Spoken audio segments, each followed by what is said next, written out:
So it was Easter, and my family had gathered to have a cookout. My brother, who was 22 at the time, was mad about something, and probably a little drunk. I don't recall what it was he was exactly upset about, but I do know that it culminated with him dramatically slamming himself face down on the couch to make a big deal about it. Then my grandma, who is a retired English teacher, started making jokes about the ordeal, namely just lots of lame egg puns, because it was Easter, after all. Oh, stop being a rotten egg, you're just exaggerating. Now, bring your sunny side up and this will all be over easy. The whole family went back and forth making these terrible jokes for a good 20 minutes as my brother still had his head buried in the couch. At first, he was really annoyed, but we could tell he was starting to laugh. Well, it looks like somebody's cracking up at our jokes. He can't ignore us forever. Eventually, we reached a point where we couldn't think of any more puns. It was then that my brother finally lifted himself up from the couch and proclaimed,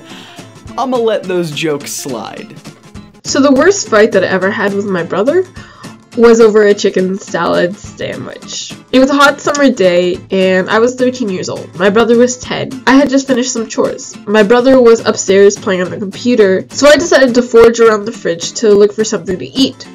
And I found the last of our mom's delicious chicken salad spread. There was only enough spread for one sandwich, and that sandwich was going to be mine. And my brother comes in, and he asks if I can make him some. And of course, I say no.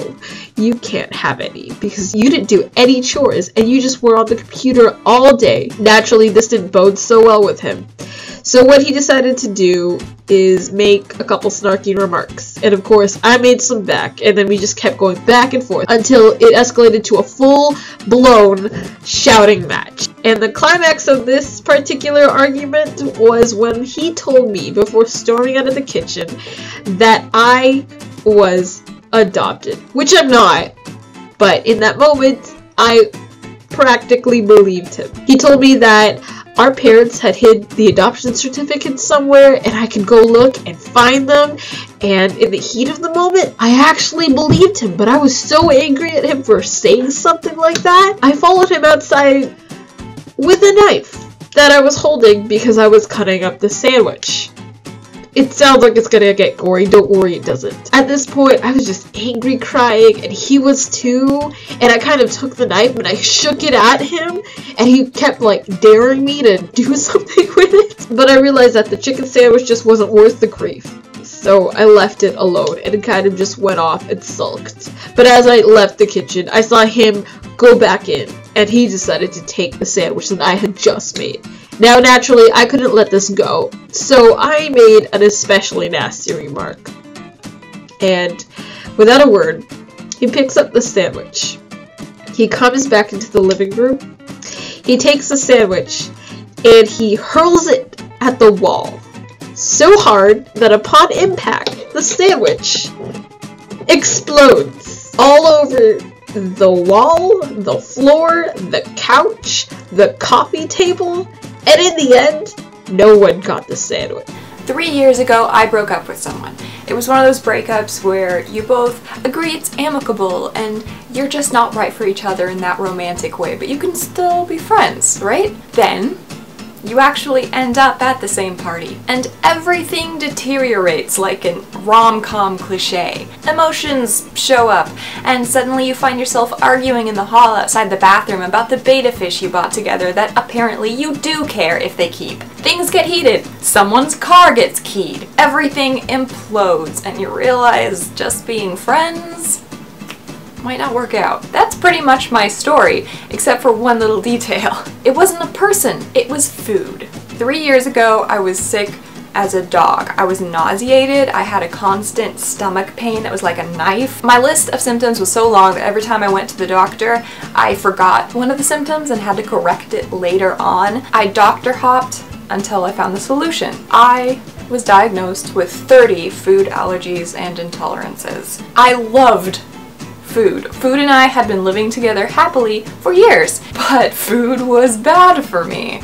Or certain foods were. The abbreviated list of foods that are bad to me: wheat, dairy, coffee, sugar, almonds, pecans, macadamia nuts, walnuts, barley, and a bunch of vegetables that start with C, like celery and carrots and cabbage. And the real killer on this list was corn. Corn is in everything. Practically un-American not to eat corn. So my body reacts to these things like they're poison. It doesn't make sense to keep ingesting them and just cross your fingers. So food and I broke up.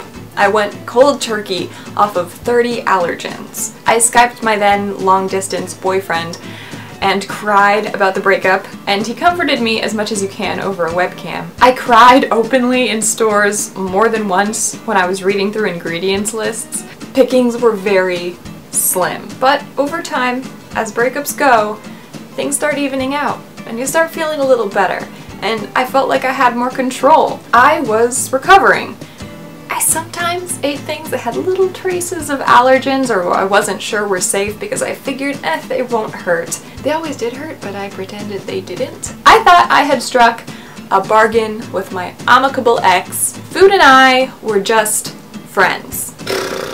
Then came our party disaster moment. The party was a cheeseburger. My boyfriend and I were on a date, and he ordered a cheeseburger, and I brought this baggie of grapes or something. The date was fun, but after dinner, I was restless. I was sort of humming for that dopamine fix that I couldn't get from the foods that were surrounding me in the restaurant. My ex-lover's bread and cheese weren't an option, and things were starting to get kinda snuggly with my boyfriend. And I think that little buzz, like an addiction, trying to scratch that endorphin itch, is why when my boyfriend asked, hey, should we be making out right now? I just ate and I don't have a toothbrush. I said, I'll be fine. Cut to 10 minutes later. My face is numb. It started with my lips and then it sort of expanded like when you drip water on a piece of paper and the moisture bleeds out. I started feeling nauseated and my throat burned. My brain kicked into panicked overdrive and my throat closed so much that I could barely breathe. And you know, I learned something from that day that I almost died. Taking shortcuts and cutting corners, whether it be with your emotional process or with your health, is a bad idea. Because anaphylaxis, just like love, can take your breath away. Hi, my name is Leslie. Thanks for watching One Time Stories. If you think OTS is pretty alright, decent, quaint, and that people should know about it, you should give us a thumbs up or leave a comment below or share it with your friends, enemies, strangers. If you're asking, Leslie, what is the next open call for One Time Stories?